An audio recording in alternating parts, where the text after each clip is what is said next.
How's it going, everybody? Welcome back to Set 6, and today we're going to jump into Chapter 8 of The First Soldier.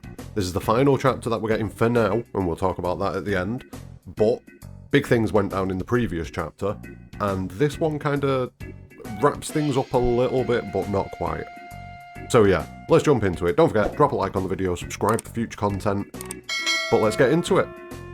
Now, we all know that things went down in the previous chapter. If you don't know what went down in Chapter 7, there's a video on the channel breaking it down. You can go and find that, watch that, then come back here and get the rest of the story. But the quick version of it is, Rador crumbled into the ocean after the Mana Torrent, Rosen was killed, and we bailed with Rifu, and there's a bit of a tension between the group and Sephiroth. So that's where we leave it off, and we pick up with Chapter 8, interestingly, with where we were in the initial intro cutscene for The First Soldier. So the scene where we see Glenn and Sephiroth kind of fighting, Sephiroth's trying to get a hold of Genesis on his phone, and that scene plays out now, just not as a cutscene. So Sephiroth trying to get a hold of Genesis, but then Glenn shows up with Rifu to interrupt. And the two begin to have a bit of a forwards and backwards with each other, the same stuff that we see in the cutscene, but then eventually they stop to talk. It's Rifu that kind of deletes the tension in this moment. Rifu's a big boy now, and Rifu runs over, and Glenn and Sephiroth begin to talk about it. Sephiroth's like, oh my god, I didn't remember you, it's Rifu, oh bless, I didn't even know he had a name. Of course he's got a name, Sephiroth, what are you thinking? Sephiroth asks about Matt and Lucia, and we find out that they're doing well. But then Glenn gets to the point, and he says that there's going to be an air raid which is planned to take out the soldiers that defected. And he tells us that Heidegger got an order directly from the president not long ago, and this is going to happen. Now, Sephiroth's a bit like, how do you know this, mate? Like, how have you got this information? And Glenn lets us know that this is due to him having friends in high places. And if we're going to make a guess here, it's almost certainly going to be Rufus, let's be honest. We know that Rufus is constantly working in the background to undermine his father and usurp power, take over Shinra. That was kind of his goal all along. This is why, Viceroy Sephiroth in in Rebirth, it's Rufus. And Rufus was funding Avalanche as well. So Rufus is up to his usual shit. Yeah. And he's let Glenn know that this is going to happen. And if I had to guess, I would say this is very near to Crisis Core when we're doing the mission with Zack and everything like that. But I don't think it is exactly that mission. I'm not 100%, I think it's probably just before that. But anyway, Sephiroth kind of agrees to go and kind of get people to move. Glenn lets us know that the base is going to take a beating and that people need to move to the south side of Fort Tamlin. And then Glenn apologises to Sephiroth for kicking his necklace in the previous chapter. Now, the necklace is something that I thought was weird, how it just kind of floated down out of nowhere and appeared, and now it feels even weirder with it being brought up again. So it's going to have some degree of importance going forwards, that much is a guarantee at this point, so we'll keep an eye out for it.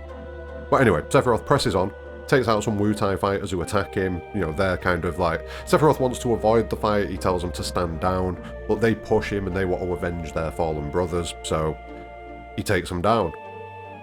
He then laments how hate breeds hate and how it's an unbreakable cycle that can't be stopped. But then he remembers back to Glenn and questions whether the cycle can actually be broken. So clearly the mission in Rador definitely had a big effect on Sephiroth, and maybe that was buried for a time, but seeing Glenn and Rifu and thinking about Matt and Lucia has definitely brought all that bubbling to the surface. And we'll come back to that.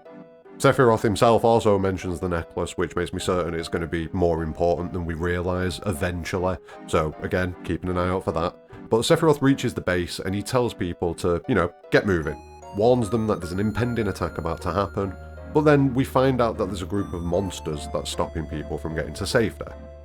The Shinra troops have taken heavy casualties and they end up calling for Sephiroth to help out, who rushes into the rescue, thinking to himself that if there's anyone he can save, he will. Sephiroth arrives and clears house, wiping out all of the monsters with relative ease, and being proclaimed as a hero by the troopers that he saved. But this has taken a big toll on Sephiroth, and he drops to one knee to recompose himself after taking the group of monsters out.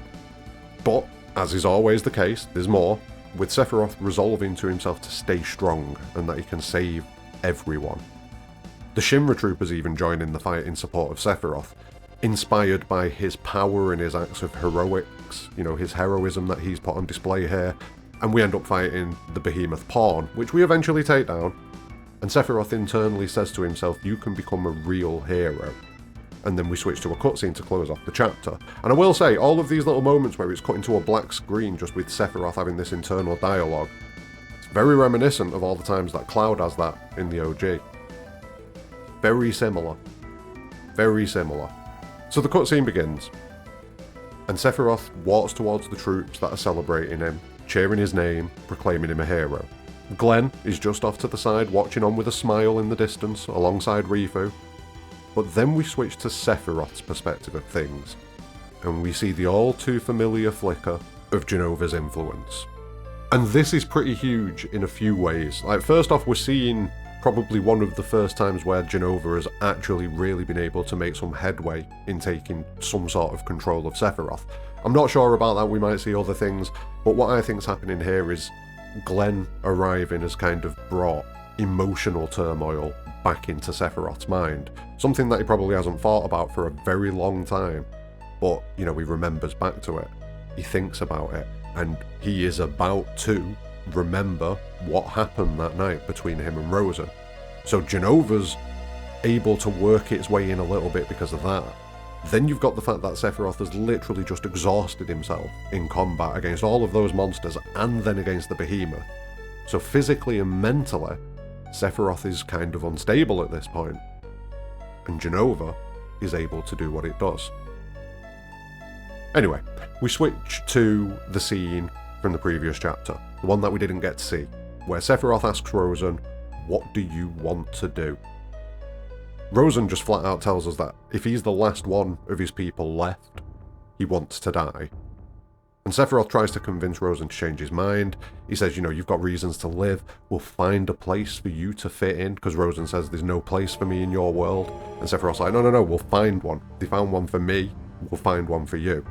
And he begs Rosen to do it, even for Glenn and the others, just to survive. But Rosen tells him that he has to choose who he's going to save, and that Sephiroth isn't there to save Rosen, really. It's the others that he wants to save. And not only that, I think to a degree he wants to save himself and this new bond and new relationship that he's got with Glenn and the others. But Rosen's right. And Sephiroth draws his sword, and we hear Glenn screaming out in the background. Sephiroth just looks at Rosen with tears in his eyes, but then he steels himself and finishes the job. We see Sephiroth stood in the edge of creation, which is a bit huge. It's a little bit huge, because, like, when is this? When is this? When is this? It seems like Sephiroth's just kind of staring off into the distance, reminiscing over his past. But when? When is it? When is it? Is it happening during remake? Is it pre-remake? Is it at the time of the fight that we just had, where Sephiroth had that flash of that memory?